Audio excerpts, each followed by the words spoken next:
બચુભાઈ સેવક, પત્રકાર, ઠાસરા વિધાનસભાના માજી ઉમેદવાર। આજ રોજ નડિયાદ એસપી કચેરી આવેલા તો શા માટે આવેલા? નડિયાદ એસપી કચેરી આવવાનું કારણ ફક્ત એટલું જ છે કે ઠાસરા વિધાનસભા વિસ્તારના ભદ્રાસા વિસ્તારની અંદર છેલ્લા કેટલાય સમયથી રેતી ખનન ચાલી રહ્યું છે અને મહીસાગર નદીનું ચીરહરણ થઈ રહ્યું છે। તેની સામે ડાકોરના જાગૃત પત્રકાર શીતલભાઈ ભટ્ટ દ્વારા વારંવાર ખાણ ખનીજ ખાતાને અને જિલ્લાના જે તે જવાબદાર તંત્રને વિડીયોગ્રાફીથી અને પોતાના સમાચારના માધ્યમથી આ ખાણ ખનીજ બંધ થાય તેના માટેના પ્રયત્નો કરવામાં આવેલા। શીતલભાઈ ભટ્ટના અવાજને દબાવવા માટે આ ભૂમાફિયાઓએ પોતે એક હથિયાર ઊભું કરી અને કોઈ ખોટા વ્યક્તિને રજૂ કરી અને શીતલભાઈ ભટ્ટની સામે એટ્રોસિટીની ફરિયાદ દાખલ કરાવી છે।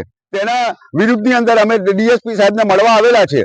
આ ફરિયાદની અંદર દૂધનું દૂધ અને પાણીનું પાણી થાય અને તટસ્થ તપાસ થાય તે માટે આજે અમે આવેદનપત્ર આપવામાં આવેલા છે। ખેડા જિલ્લાના પોલીસ પ્રશાસન તથા ડાકોર પોલીસ પ્રશાસન પાસેથી આપ શું હતા?